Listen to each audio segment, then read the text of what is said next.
Hello, this is Nate Smith. I am interviewing George Washington today. We will discuss what happened during his presidency. He was the first president of the United States. So, what should I address you as? Actually, I encountered the same issue. Some wanted to call me Your Excellency. That was more of the Federalists. I resolved this by telling my council to call me Mr. President because the Anti-Federalists made a good point in telling me that Your Excellency was reeking of royalty, and we did not want another King George problem. How did you react when the National Treasury was found empty? Well, we needed a way to fix this problem. Alexander Hamilton suggested that we would create a Bank of the United States, but Thomas Jefferson disagreed and said it was unconstitutional, so there was a little bit of arguing over that. When Congress planned an excise tax on goods, how did people react? Well, you see, the settlers west of the Appalachians distilled their bulky wheat into whiskey. Congress decided to make the tax lower.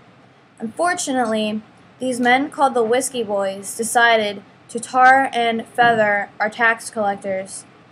Alexander Hamilton suggested that we should lead a 13,000 militia troops to crush the rebels across the mountains.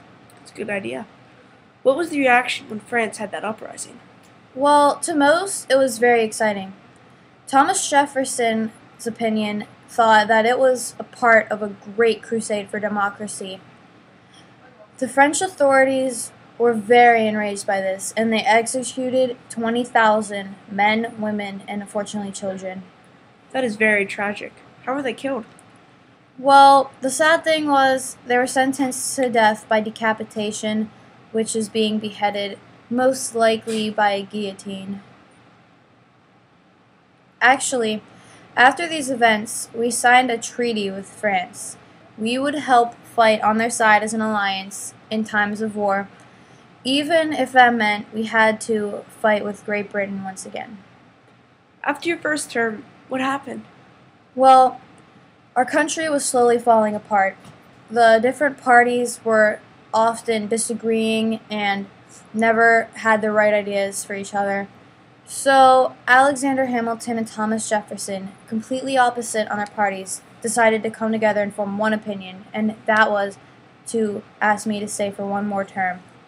I eventually was convinced to do another term because I felt that it'd be best for the country.